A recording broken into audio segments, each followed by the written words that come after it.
The Simple Life, Chapter 13. Education in Simplicity. The simple life being, above all, the product of a direction of the mind, it is natural that education should have a great influence in that domain. We employ scarcely more than two methods of bringing up children. The first consists in bringing them up for ourselves. The second consists in bringing them up for themselves. In the first case, the child is considered as a complement of the parents.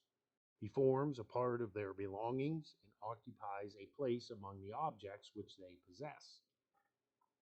Sometimes that place is the noblest, when parents appreciate the life of the affections most. Sometimes also, when material interests predominate, the child comes in the second, third, or last place. In no case is he someone. Young, he gravitates around his parents, not only from obedience, which is legitimate, but by the subordination of all the initiatives of his being. As he advances in age, this subordination accentuates itself and becomes confiscation in the widening of his ideas, sentiments, and everything. His minority perpetuates itself. Instead of evoluting slowly toward independence, man progresses in slavery. He is what they permit him to become. That which commerce or the industry of his father, or the religious beliefs, political opinion, and aesthetic taste of his father exact of him. He will think, speak, marry, add to his family, in the sense and limit of the paternal absolutism. This family absolutism may be practiced by people who have no will at all. It suffices that they shall be convinced that the child shall be the thing of the parents. Lacking energy, they take possession of him by other means, by sighs, supplications, or by base seductions. If they cannot enchain him, they will take him with bird lime and thus entrap him. But he will live in them, by them, and for them, which is the only admissible thing to their minds. This kind of education is not only practiced in the family, but also in the great social organisms whose principal educational function consists in laying the hands on the new arrivals, so to fasten them in the most irresistible fashion in the existing frames. It is the reduction, the trituration, and absorption of the individual in a social body, whether it is theocratic, communistic, or simply bureaucratic and given to routine. Seen from the outside, such a system of education would seem to be, above all, simple. These proceedings are, in fact, absolutely so. And if man were nobody, if he were but a sample of the race, that would be the perfect education. As all the wild beasts and all the fish and insects of the same class and kind have the same line in the same place, so we would be all identical, having the same taste, the same language, the same beliefs, and the same tendencies. But man is not but a sample of the race, and it is because of that that this kind of education is far from being simple in its effects. Men vary so much from each other that we must invent innumerable means to reduce, to cause to sleep, or quench individual thought. We have but partially succeeded, and even this is being constantly disarranged.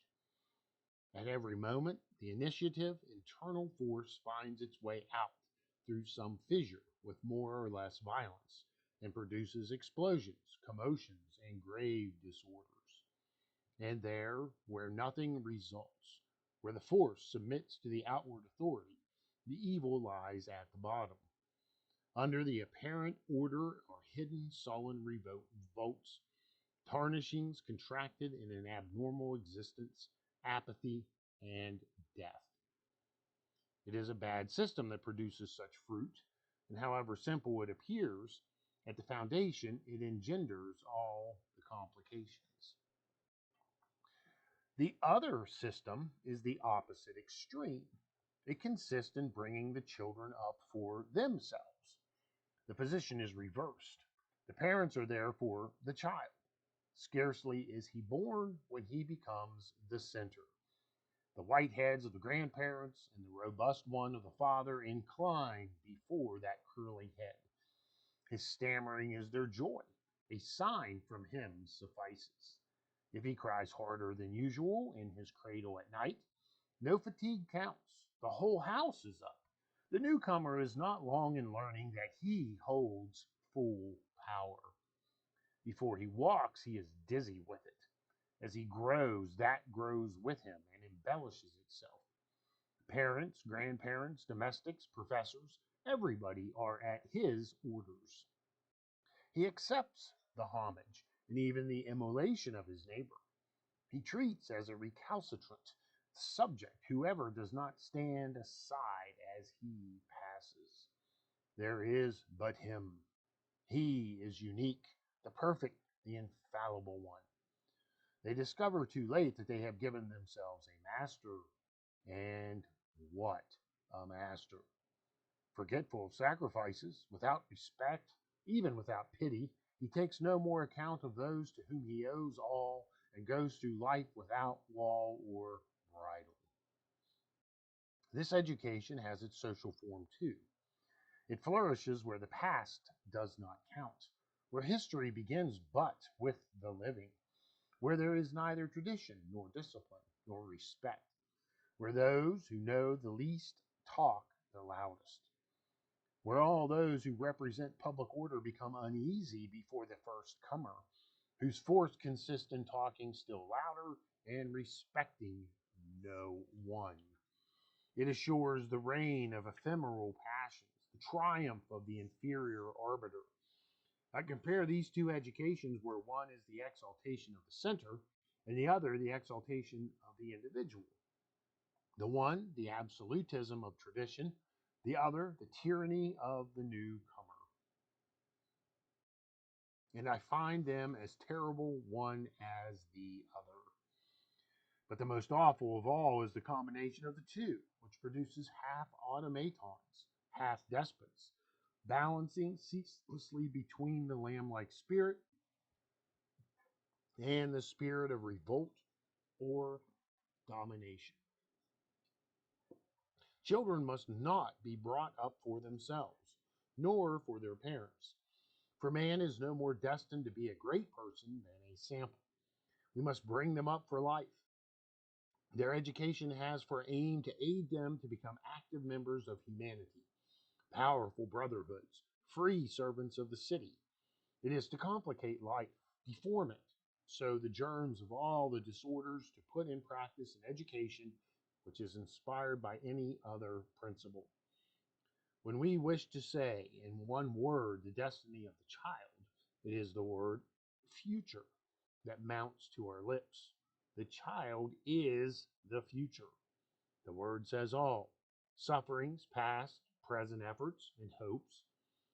Now the child is incapable of understanding the meaning of this word at the time when his education begins. For at that moment he is delivered over to the all powerful of his actual impressions. Who then will give him the first rays of light and set him on the road which he should follow? The parents, the teachers? But if they will reflect a little, they will feel that their work interests not only themselves and the child, but they exercise powers and administrate impersonal interest. The child must constantly appear to them as a future citizen. Under the influence of this preoccupation, they will have two cares which will compete with each other: the care for the initial individual power, which germinates in their child and should grow, and the social destination of that power. At no moment of their action on him should they forget that this little being confided to their care should become himself and fraternal. These two conditions, far from excluding themselves, never met but when combined in one indissoluble union. It is impossible to be brotherly, to love, to give oneself if one is not master of himself. And reciprocally, no one can possess himself, take possession of himself, in whatever he has of distinct personality, without having descended across the accidents of the surface of his existence to the profoundest springs of his being, where a man feels himself attached to man by all that is intimate in him. To help a child become himself and fraternal, he must be protected against the violent action and the pernicious forces of disorder. These forces are both outward and inward. Each outward one is threatened not only by material dangers, but by the violent meddling of strangers' wills, and inwardly by the exaggerated sentiment of his ego, and by all the fantasies which this sentiment engenders. The external danger is very great and may be born of the abusive influence of educators. The right of might introduces itself into education with an extreme facility. To give an education, one must have renounced this right. That is to say, create the self abnegation of this inferior sentiment of our person, which transforms us into enemies of others, even of our own children. Our authority is good only when it is inspired by another superior to ourselves. In this case, not only is it salutary, but indispensable, and becomes the best guarantee in turn against the greater inward peril that threatens a being, that of exaggerating his own importance. At the beginning of life, the vivacity of impressions is so great that to establish the equilibrium, we must submit it to the quieting influence of a calm and superior will. The proper educational function is to represent this will near the child in a manner as regular and as disinterested as possible. The educators represent then all that is respectable in the world. They give to the being who enters life the impression of the something which precedes, passes, and envelops them, but does not crush them. On the contrary, their will and all the influences which they transmit to him become nutritive elements of his own energy. To practice thus the influence is to cultivate a fecund obedience, that from which are born free characters. The purely personal authority of parents, of masters, and of institutions are to the child like a young plant stifled by brambles beneath, which he withers and dies. Impersonal authority, that which is found in the man who is submissive first to the venerable realities before which he wishes to bend the individual fantasy of a child, resemble a pure and luminous atmosphere. It is certainly active and influences us in its fashion, but it nourishes and strengthens our own life.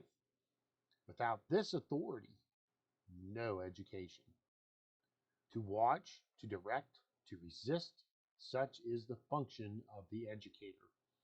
He must appear to the child not like a barrier or a fantasy, which, if he wishes, he can jump over, provided the leap is proportioned to the height of the obstacle, but a transparent wall through which he may perceive the immovable realities, the laws, the boundaries, the truths against which no action is possible. Thus is born the respect which is in everybody, the faculty of conceiving that which is greater than himself, the respect which causes us to grow and enfranchises us in making us modest. That is the law of education in simplicity, may be summed up in these words: form men free and respectful, men who are themselves and fraternal.